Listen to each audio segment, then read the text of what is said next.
Hey guys, welcome back to Top 10 Nerd. I'm Rob Mackenzie LaFurgy. With the Dragon Ball Super series finished and the Broly movie on its way, I think it's about time we here at Top 10 Nerd return to the Dragon Ball franchise. There have been a bunch of fan theories throughout Super and leading up to the film, so today I'll go through some of the best ones. With the Dragon Ball Super finale behind us and the Broly movie on its way, I think it's about time we here at Top 10 Nerd returned to the Dragon Ball franchise. There have been a bunch of fan theories throughout Super and leading up to the film, so today I'll go through some of the best ones. This video will include all sorts of theories, some that have already been confirmed, some that have been debunked, and some that we still don't know about. And in case this isn't absurdly obvious, this will contain spoilers. If you finish this and want more, check out our video on the things Goku can do but superheroes can't next. But first, get ready, it's time for the top 10 Dragon Ball Super fan theories.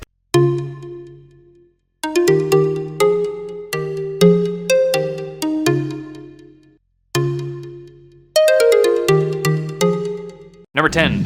Mod and Margarita are lovers. As you may know, each of the 12 universes has one god of destruction and one angel counterpart. These varied across the universes, and while there were similarities between them, they all had their own distinct characteristics. This caused some to be more popular than others. One very popular pair was Mod and Margarita, who were very thinly veiled homages to Joker and Harley Quinn. Their actions in Super, as well as the relationship of Joker and Harley, upon whom they were based, led many fans to think that the pair were actually lovers. And as it turns out, they were almost right. Toyotaro, who was chosen by Akira Toriyama to be his successor, intended for this to be an intimate pairing, but Toriyama said no because he didn't think it would work in the show. What do you think? Are they better off platonic, or do you wish they got down and dirty? Let me know in the comment section down below. Ship away, my friends. But for now, let's move on. Number 9. Vegeta will defeat Jiren. This is one theory that has been put forth by a number of people for various reasons. I should note that this was from some time ago, since the person thought Jiren would be defeated in episode 113, which is way early. But it made sense at the time. For one, in promos, there was a lot of focus put on the idea that there would be a big twist. It included lines like, "Witness a shock the likes of which has never before been seen in DB history," and "Unprecedented surprises are in store, so please look forward to it." And you know what wouldn't be a surprise? Goku beating the bad guy. That's been done a lot. Plus, there was the fact that episode 112 was rumored to be called Vegeta's Resolve, leading some to think that he'd play a big part and his defeat of Jiren would be the big surprise. And they thought that would happen in episode 113. Now, those who have seen the finale will know that this was not in fact the case. Vegeta was defeated by Jiren's punch, and Jiren was eventually defeated when Goku and Frieza used a combined finisher, taking the two of them out alongside him, and it happened in episode 131, 18 episodes after the prediction. But it was a neat idea. Number 8. Universe 6 Saiyans were based on Universe 7 characters. This one was pretty darn obvious, but apparently some people missed it, so I guess it qualifies as a theory. When we were introduced to the Saiyans of Universe 6, Kaba, Caulifla, and Kale, fans noticed a few things. For one,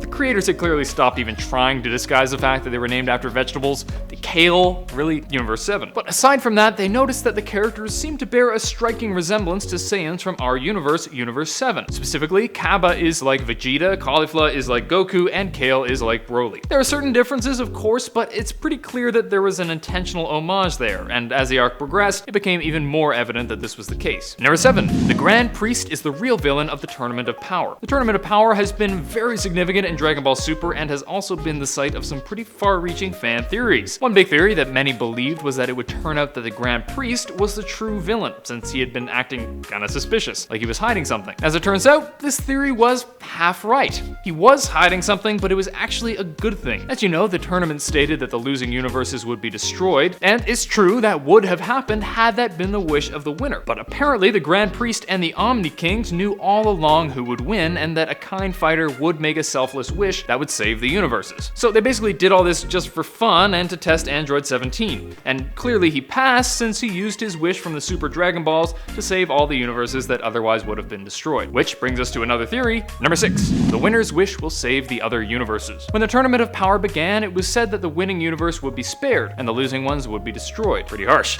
However, it was said that the winning universe would be given one ultimate wish thanks to the Super Dragon Balls. And this led a whole whack of fans to assume that the final wish would be to save the other universes, thus nullifying the losses of the tournament. To be honest, this was pretty freaking obvious. I'm kind of annoyed by that. It was so clear that Universe 7 wasn't going to be eliminated, and the good guys wouldn't allow other universes to be eliminated, so that made it pretty obvious that whoever won, they would use their wish to save the other universes. In the end, of course, this turned out to be completely correct. When Android 17 won, he wished for the eliminated universes to be returned, and as it turns out, it was basically a requirement for the final wish to be selfless anyway, since if the wish ended up being selfish, all the universes would have been destroyed. So it's a good thing 17 cleaned up his act and passed the test of virtue. Number 5. Potara earrings aren't always permanent. If you're a Dragon Ball fan, you'll know about fusion. It allows two characters to fuse together, thus becoming one extremely powerful character. This can be achieved using a fusion dance, but can also be done with Potara earrings, the powerful earrings that allow fusion as well as the use of time rings. The latter was stated to be permanent in the show, but when Goku and Vegeta, previously fused by the earrings, were separated when they were absorbed by Super Buu. Fans began to think it was time limited, and as it turns out, they were right. The Potara fusion lasts just 1 hour for normal beings, only being permanent when a Supreme Kai is involved, as revealed by Goasu, the fusion of future Zamasu and Goku Black. Turns out that even that hour rule was a bit sketchy, since Vegito only lasted about 40 minutes, since Vegito Blue is so crazy powerful, but this was a great call by fans. Number 4. Yamashita will star in the Super movie. When fans first heard of the Dragon Ball Super movie, theories abounded as to who would be introduced for it. But one trailer for the movie revealed that a mysterious being would come back because of a wish from the Dragon Balls. The prevailing theory was that this would be Yamashita, the very first Super Saiyan, who would become known as Super Saiyan God. Some thought that he was the god that Beerus was searching for, not Goku. Plus, we learned about the movie like 2 weeks after Toriyama introduced the idea of Yamashita, so pretty much everyone assumed that it would be him in the movie. Since then, as you guys probably know by now, we've learned that it will not be Yamashita, but rather Broly. Now, it's possible that they'll both be in it. Maybe Broly will turn good and Yamashita will be the real villain,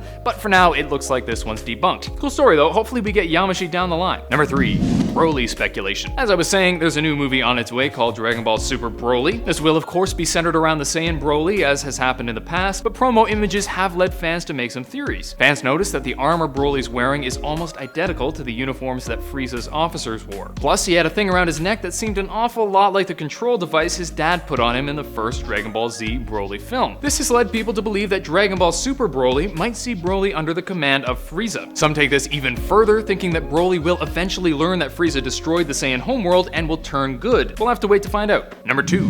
Having a pure heart makes you stronger. The Universe Survival arc saw a bunch of great characters introduced, with new Saiyans from other universes showing up, and this is really cool to see, but also bugged some fans. This is because the Saiyans of Universe 6 were crazy powerful, and they were able to learn Super Saiyan super quickly. Many fans believe that this was because the Saiyans of Universe 6 are pure-hearted, as opposed to the angry Saiyans of Goku's universe, Universe 7, and that this caused them to be far more powerful. And as luck would have it, this was confirmed by Toriyama, who said that having a gentle spirit can increase a Saiyan's S cells, which make it easier to achieve Super Saiyan and makes them far more powerful. And that's why the peace-maintaining Universe 6 Saiyans are so much better. Rather than being all aggressive and mean, taking over other planets and selling them to the highest bidder, they're hired to protect planets from invaders. This heightened their S cells and made them far stronger. This may also be why the gentle Goku is so much stronger than other Saiyans, although that's just speculation on my part. Neat. Number 1. Toriyama doesn't like Vegeta. One thing that's been pretty much a constant throughout the anime is that Goku is almost always stronger than Vegeta. There are times that Vegeta makes a discovery first, but Goku is never far behind and often overtakes his rival. Many fans get kinda sick of this for a few reasons. For one, it gets kinda boring to have Goku always the best of the gang. With all Vegeta's cunning and power, it'd be nice if he got a bit more credit. But a lot of this criticism comes because Vegeta is a huge fan favorite, and his fans really want him to shine. Some people are frustrated that Toriyama continues to leave Vegeta in Goku's shadow, and many accused him of having some sort of vendetta against the character, which sounds pretty silly since he created him and all, but as it turns out, they were actually kinda right. He said in a 1995 interview that he didn't like Vegeta that much and just kept him around because he was useful. However, I should say that since then, he may have warmed up a bit to the guy, because he later said in an interview that he'd like to have Vegeta as the main character for an animated movie. Plus, he got a lot better throughout Super, so that's good. That's it for today. Hope you guys enjoyed. If you did, please smack the thumbs up button and subscribe to Top 10 Nerd for more videos. Don't want to miss another video? Click the bell icon to join the notification squad so you know every time we upload a video. And if you want a sweet playlist to watch so you can just relax and let the nerdiness wash over you, check out our Top 10 alternate versions playlist on the channel. And before you go, hit me up in the comments and tell me what other anime-related videos you'd like to see. Until next time, I'm Ron McKenzie LaFurgey with Top 10 Nerd. Later, nerds.